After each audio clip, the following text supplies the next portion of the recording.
ریاست کارهای داخلی ولایت ختلان روز 6 فوریه سال 2024 از هلاکت یک نورس 16 ساله در نتیجه چپه شدن ماشین اوپل در دهه نویه شهر توز واقع در جنوب و غرب تاجیکستان خبر داد و با اظهار تأسف افزود که راننده گناهکار پدر این نورس بود که مست بود و بر ضمن آن حتی حجت رانندگی نداشت.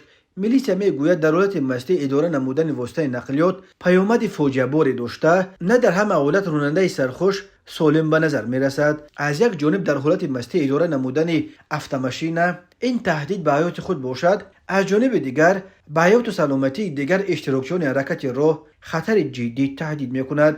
و اما هرچند که جزای رانندگی در حالت مستی در تاجیکستان خیلی شدید کرده شده است، ولی هنوز هم هستند نفرانی که در حالت مستی افت را اداره نموده با عاقبت‌های وزنین فاجعه بار روبرو میشوند. شهروند خولماتوف شورت ارگاشویچ سال تولدش 1982 استقامت کننده دهه ایواج نویه شهر توس بر ضمن آنکه شهادتنامه رانندگی ندارد، افت پدرش تمغه اوپل است را رقم قید دولتیش 9615 AN03 را در حالت مستی اداره نموده از عهده اداره افت نبرآمده ماشین را در حدود دهه ایواج چپه کرده است.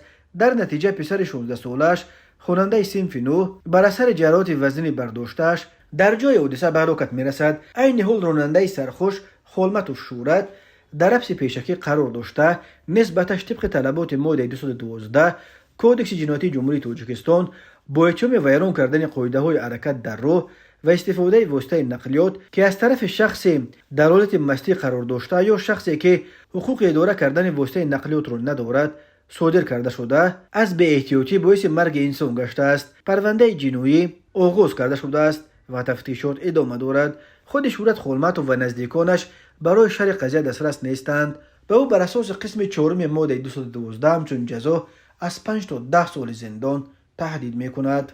و اما جزای از این هم سخت‌تر برای خولماتوف این با عیب خود او به هلاکت رسیدن فرزند است و این داغ دیگر هیچگاه از دل او و دیگر اهل خانواده زدوده نخواهد شد و یک عمر دنبالگیرش خواهد کرد. راههای تاجیکستان از لحاظ صدمه‌های مرگاورش پرخطر دانسته میشوند.